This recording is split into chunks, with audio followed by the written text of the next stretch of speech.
누가복음 2장 8절에서 12절 말씀을 함께 나누도록 하겠습니다.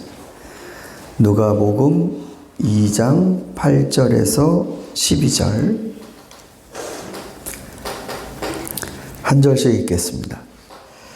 그 지역에서 목자들이 밤에 들에서 지내며 그들의 양떼를 지키고 있었다.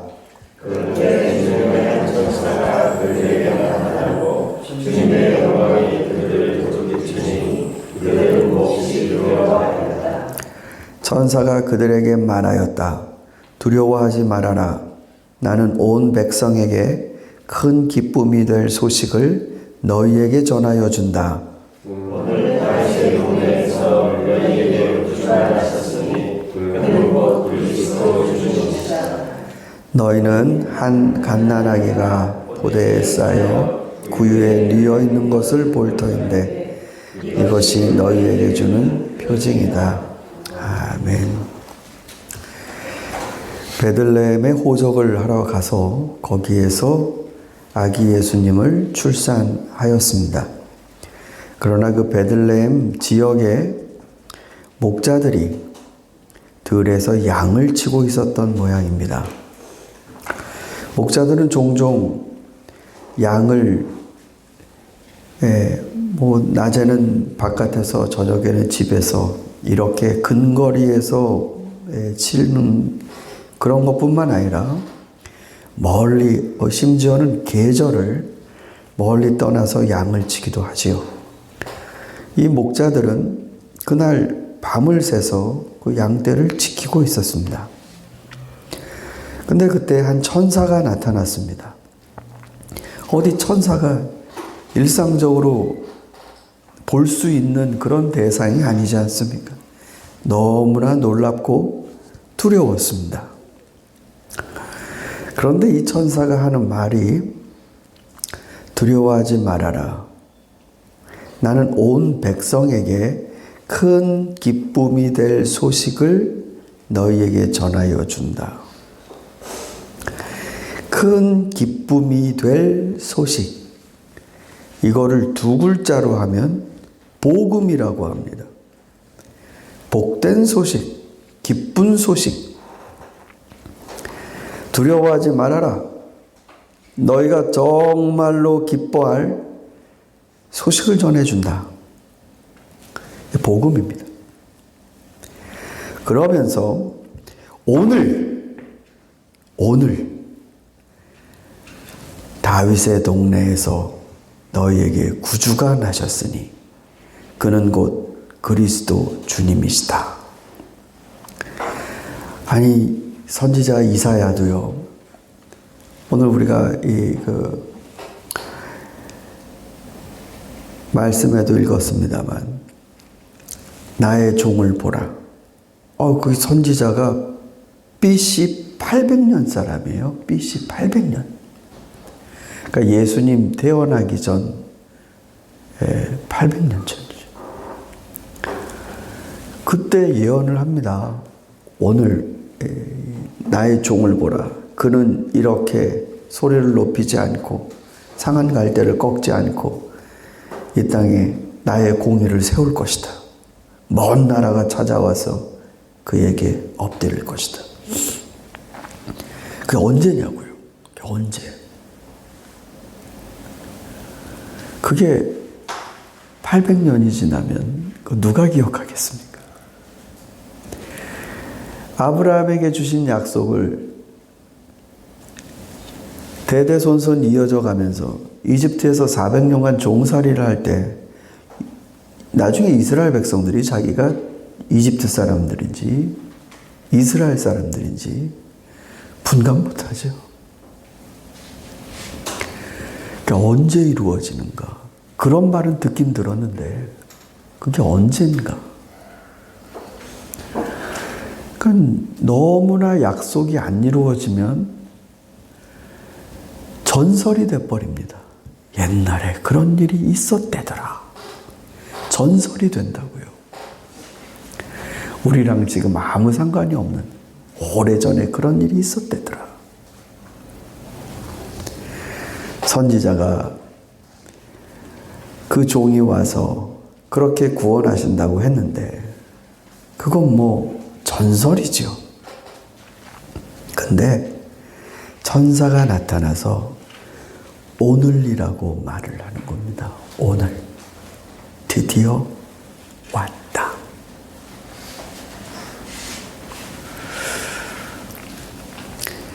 그러면서 이렇게 말씀하셨어요. 구주가 나셨으니 그는 곧 그리스도 주님이시다. 이게 제일 어려운 말입니다. 구주가 나셨다. 자, 이 사람들은 목동이에요. 양을 치고 있어요. 지금 적군이 와서 양떼를 빼앗아 가려고 하고 있습니까? 아니면 이 목자들 중에 응급 환자가 생겼습니까? 아니면 이 목동이 지금 자기도 해결할 수 없는 자식 문제 때문에 지금 고민에 빠졌습니까? 그럼 구주가 나셨대요. 그럼 목자 입장에서 이 구주라는 구원한다라는 거거든요. 소테르. 구원을 하는데 뭘 구원을 해주냐고요.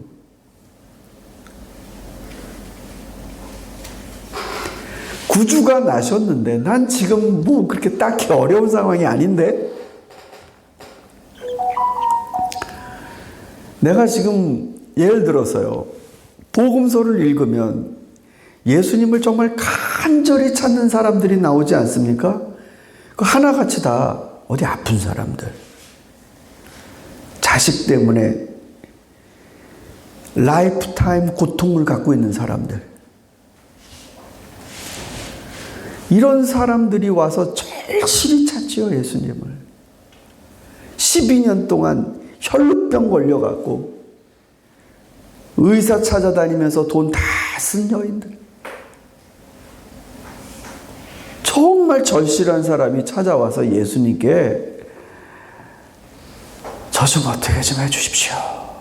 불쌍히 여겨주십시오. 아니 그럼 그건 납득이 돼요. 이 사람이 얼마나 구원받고 싶어 하는지, 그 병에서 낫고 싶어 하는지. 문둥병자가 멀리서 소리쳤다고 그러지 않습니까? 사람 가까이 가지도 못하니까 그냥 소리만이라도 쳐보자. 그런 사람들의 구원은 쉽게 이해가 되는데 모든 백성에게 좋은 소식이라고 그럽니다. 그러면 도대체 예수님이 오셔갖고 구원을 하신다는데 병자나 그렇게 인생의 깊은 고통을 당하고 있는 사람은 그 상황을 모면하게 해주시는 인생 역전의 은혜를 주셔서 구원이 뭔지 단박에 퍽퍽 이해가 되지만 다른 사람들은 뭐로부터의 구원이란 말입니까? 뭐로부터의 구원? 여기서부터가 아주 중요한 얘기가 그 안에 하나 더 들어가야 됩니다. 예수님이 구주시다라는 건 내가 저분의 용서가 아니면, 저분의 일이 아니면 난 정말로 비참한 인간이다라고 생각되는 건 모든 사람에게 일어나지 않습니다. 이 천사는 지금 모든 사람에게 복된 소식이다. 그가 구주시다. 선언을 하지만 모든 사람이 그렇게 목말라 하고 그리스도를 필요로 하고 그러는 게 아니란 말입니다. 예수님은 모두를 위해서 오셨지만 예수님이 빵 먹여주고 병 고쳐줘야 감사합니다 정도 할 뿐이지 저 사람이 뭘 구원하겠다는 건가? 조금 의식이 깨어있고 성경 좀 안다는 사람은 다윗의 통치했던 그때로 회복시켜 주신다는 하나님의 약속이 있으니까 메시아가 와서 분명히 이 하나님의 거룩한 땅에 이방인의 더럽혀진 손때들을 다 치울 것이다. 로마를 몰아내고 예전에 하나님이 성경에서 말씀하셨던 율법으로 거룩하게 되고 순결한, 그러니까 유대의 순수성을 지키는 그런 나라를 다시 만드시려나 보다. 요 정도 생각했을 것입니다. 아니에요. 여러분, 예수님이 오셔서 구원하신다라는 건 죄입니다. 죄. 병이 아니고요. 혈루병, 문둥병, 말 못하고 또 뭡니까? 간질병 걸려갖고 어려서부터 불에 뛰어들고 이런 것들에 대한 구주가 아니시고 죄입니다. 죄. 여러분이 세례를 받으실 때 약속, 서약하시는 게 있어요. 집례자가 질문하면 그걸 내가 믿으면 아멘 하는 질문이 3가지가 있습니다. 첫째 질문이 뭔지 여러분 기억하십니까? 당신은 죄인임을 깨달으며 하나님의 진노를 받아 마땅한 인간임을 알고 하나님의 자비하심 외에는 당신이 용서받을 길이 없는 비참한 인생이라는 걸 깨닫느뇨. 이게 장로교 세례 서약에 나오는 첫 번째 질문입니다. 보통 사람은 이게 헛소리처럼 들려요. 그게 뭔 소리야? 그런데 어떤 사람은 그게 자기의 인생을 뒤집어 놓는 말이 됩니다. 살면서 내가 칼 들고 다른 사람 거 뺏어서 빨간 줄 걷는 그런 형량을 치르고 나와서 짓는 그런 죄가 아니더라도 자기 스스로가 못됐다라는 걸 계속 겹겹이 속으로부터 축적해 오다가 하나님의 음성에 그게 왈칵하고 뒤집어지는 사람들이 있어요. 어떤 사람은 안 뒤집어지고요. 나만 이래? 다들 이러고 사는데 이게 뭐 죄야? 그런데 누군가는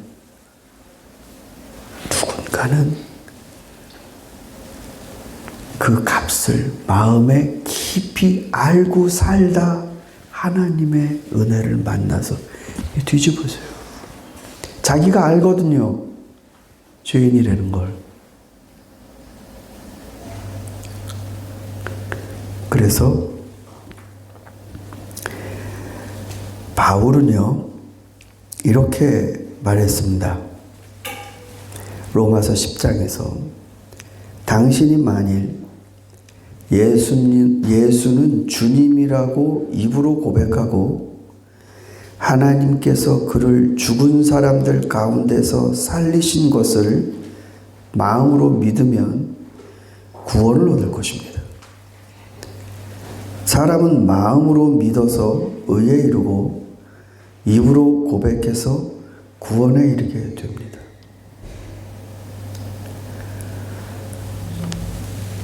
내가 죄인인데 바로 이 예수가 나를 살리기 위해서 하나님 보내신 구원자다. 이게 믿어지는 사람이 있는 겁니다. 그 사람은 입으로 그것을 고백하고 마음으로 믿어서 구원을 얻는 됩니다. 이건 바울만 이렇게 얘기한 게 아니에요. 요한도 그렇게 얘기를 합니다. 요한 1서에 여러분은 하나님의 영을 이것으로 알 수 있습니다. 곧 예수 그리스도께서 육신을 입고 오셨음을 시인하는 영은 다 하나님에게서 난 영입니다. 그러나 예수를 시인하지 않는 영은 다 하나님에게서 나지 않은 영입니다. 그것은 그리스도의 적대자의 영입니다. 여러분은 그 영이 올 것이라는 말을 들었습니다. 그런데 그 영이 세상에 벌써 와 있습니다. 또 한 구절이 있습니다. 내가 여러분에게 여러 번 말하였고 지금도 눈물을 흘리면서 말하지만 그리스도의 십자가의 원수로 살아가는 사람이 많이 있습니다. 그들의 마지막은 멸망입니다. 그들은 배를 자기네 하나님으로 삼고 자기네의 수치를 영광으로 삼고 땅의 것만을 생각합니다. 그러나 우리의 시민권은 하늘에 있습니다. 그것으로부터 우리는 구주로 오실 주 예수 그리스도를 기다리고 있습니다. 뭐로부터의 구원입니까? 여러분, 사람은 상황 속에 던져졌다고 합니다. 이거를 실존이라는 말로 표현하기도 해요. 인간에게 늘 상황이 벌어집니다. 그러면 그 상황마다 우리는 구원받아야 될, 도움받아야 될, 거기로부터 건져져야 될 일들이 계속 발생합니다.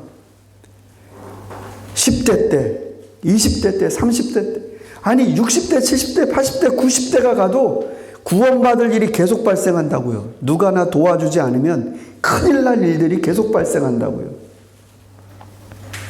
그러면 예수님께서 우리에게 오신 이 구원은 그때그때마다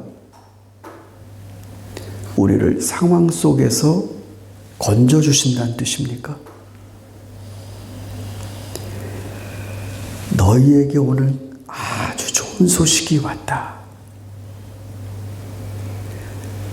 그는 구주가 되시는 분인데 오늘 태어나셨다. 그건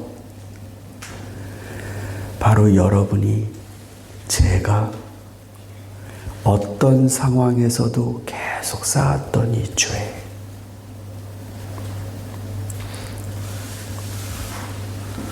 나 스스로는 이미 가득 쌓아놔서 이거 버려지기나 합니까? 이게 뭐 이렇게 일주일에 한 번씩은 쓰레기차에 내놓으면 해결되는 겁니까?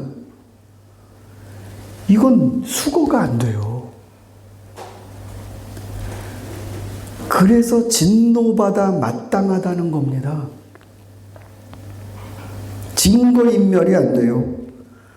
그런데 그걸 감당하시려고 구주가 오셨다. 그는 그리스도 주님이시다. 사랑하는 성도 여러분, 여러분의 죄를, 저의 죄를 감당하시고 거기에서 여러분을 구원하기 위하여 오셨습니다. 주님은 하나님 앞에 우리가 진노받는 인생으로 끝나지 않게 하기 위해 우리에게 오신 겁니다. 그런 구주가 오셨다는 게 믿어진다면, 그분이 나를 위해 오셨음을 고백하는 자라면 바로 그 사람에게 복음이 이루어진 겁니다. 저와 여러분이 축복받는 건 바로 예수가 구주로 믿어진다는 겁니다. 이게 우리 축복입니다. 시커먼 죄도 보이지만 이거를 씻으시려고 예수님 보내주셨다라는 게 믿어지는 사람들, 그들에게 복음이 주어진 것입니다. 저와 여러분의 이루 말할 수 없는 축복을 감사하며 오늘도 주님 앞에 살아가는 복된 하루가 되기를 소망합니다.